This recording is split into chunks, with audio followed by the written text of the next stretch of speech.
গত 26শে এপ্রিল 2021 যখন করোনার সেকেন্ড ওয়েভ পিকে আছে সেই সময় আগরতলার দুটো বিয়ে বাড়ি রাত্রির বেলা, একটা হচ্ছে দুটোই প্যালেস কম্পাউন্ডে, একটা হচ্ছে গোলাপবাগান আর একটা হচ্ছে মানিক্য কোর্ট।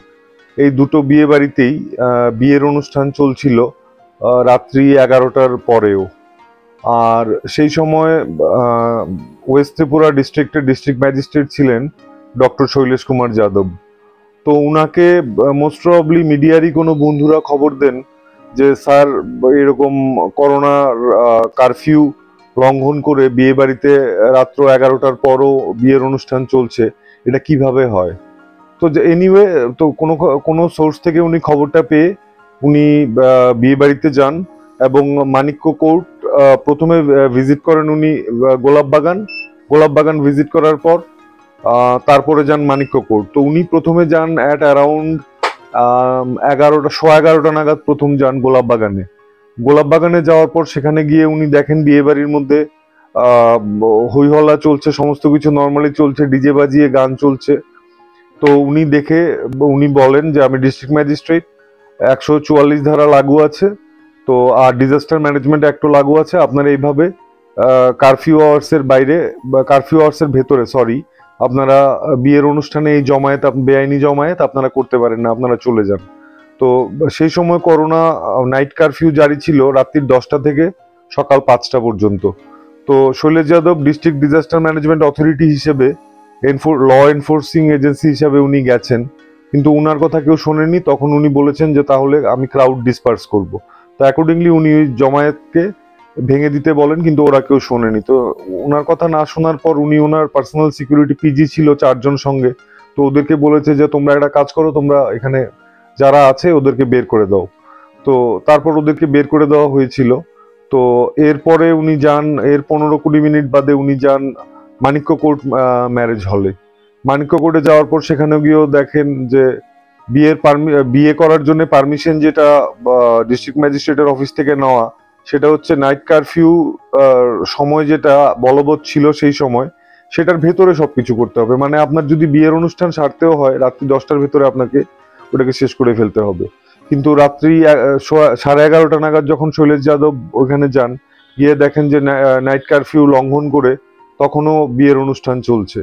এবং বিয়ের অনুষ্ঠান না, এখানে মাঙ্গলিক অনুষ্ঠানের কথা বলছি না, কারণ আমরা হাইকোর্টকে দেখিয়েছি সেদিন 26/4/2021 বিয়ের লগ্ন ছিল সন্ধে 6টার সময়, এবং একটা ভিডিও ফুটেজ আমরা পেয়েছি যেখানে পাত্র বা পাত্রীর বড় বোন বলছেন যে 6টার সময় বিয়ে হয়ে গেছে।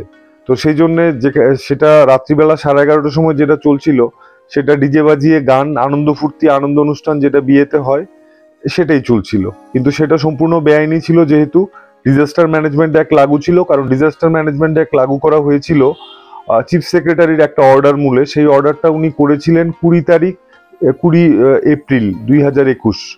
তো সেই অর্ডার মূলে শৈলেশ যাদবকে ডিস্ট্রিক্ট ডিজাস্টার ম্যানেজমেন্ট অথরিটি হিসাবে পাওয়ার দেওয়া হয়েছিল, এবং উনি নিজেও ডিস্ট্রিক্ট ম্যাজিস্ট্রেট ছিলেন। 144 ধারা উনি নিজেই এনফোর্স করতে পারবেন, এই আইনি ক্ষমতা উনার ছিল।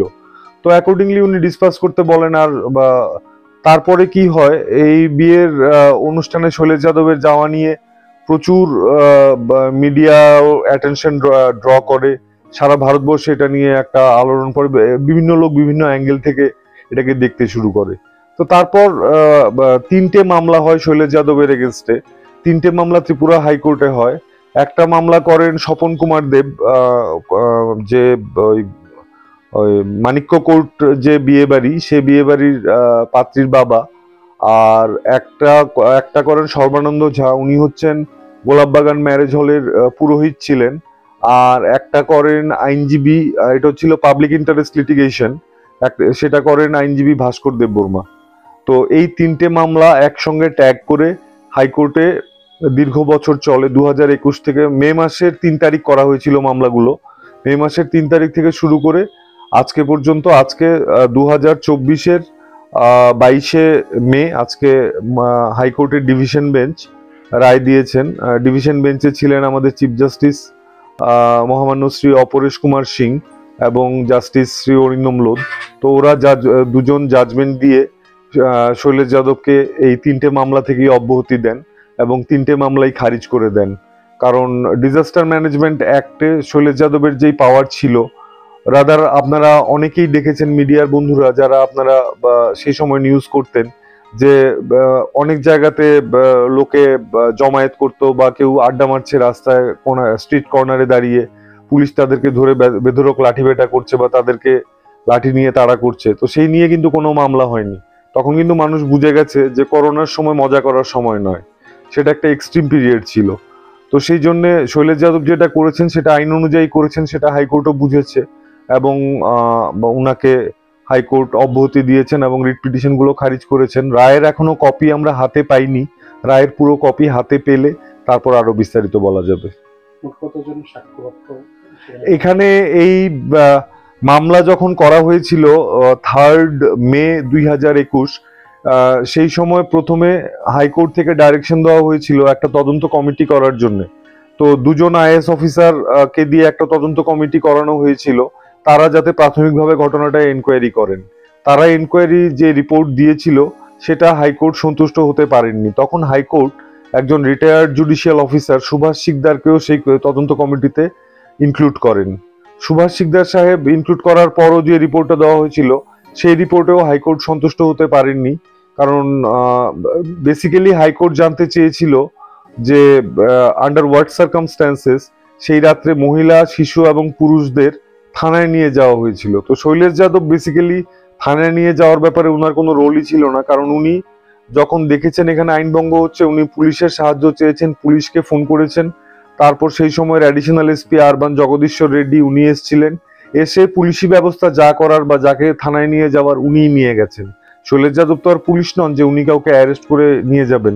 তো সেই জন্য পুলিশের সেই পার্টটা করেছে। তো সরকার পক্ষ থেকে পুলিশের হয়ে রিপ্লাই দেওয়া হয়েছে যে সেই রাত্রে এত রাত্রির হয়ে গেছিল, তো তখন প্রত্যেকের আইডেন্টিটি অ্যাসার্টেন করার জন্য যে বিয়ে বাড়িতে কত লোক ছিল এবং থাকলে তারা কারা ছিলেন সেটা জেনে তারপর তাদেরকে বাড়ি পর্যন্ত সেফ প্যাসেজ দেওয়া, যাতে তাদেরকে নিরাপদে বাড়ি পৌঁছে দেওয়া যায় রাত্রে, সেই ব্যবস্থা করার জন্য পুলিশ নিয়েছিল।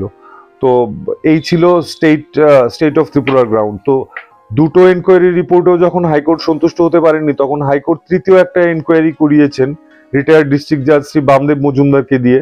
তো 3টে এনকোয়ারি রিপোর্ট হাতে ছিল। তো এনকোয়ারি রিপোর্ট আমরা হাতে পাইনি, আমাদেরকে ওটা দেখতে দেওয়া হয়েছিল এবং ওটা থেকে নোট করে নেওয়ার পারমিশন দেওয়া হয়েছিল। তো সেখানেও দেখা গেছে শৈলেশ যাদবের কাউকে থানায় নিয়ে যাওয়ার মতন কোনো কাজ উনি কাউকে করেননি, অ্যারেস্টও করেননি। এই হচ্ছে টোটালিটি। তো আলটিমেটলি আজকে রায় বেরিয়েছে, তো শৈলেশ যাদবকে হাইকোর্ট অব্যাহতি দিয়েছেন। 3টে মামলা থেকেই শৈলেশ যাদব অব্যাহতি পেয়েছেন, কারণ এরা শৈলেশ যাদবের শাস্তি, মনিটারি কম্পেনসেশন, আরো বিভিন্ন রকমের ক্ষতিপূরণ চেয়ে মামলা করা, এই ক্ষতিপূরণ চাওয়া সবকিছুই ছিল এই রিট পিটিশন গুলোতে। তো হাইকোর্ট এন্টারটেইন করেননি, হাইকোর্ট খারিজ করে দিয়েছে।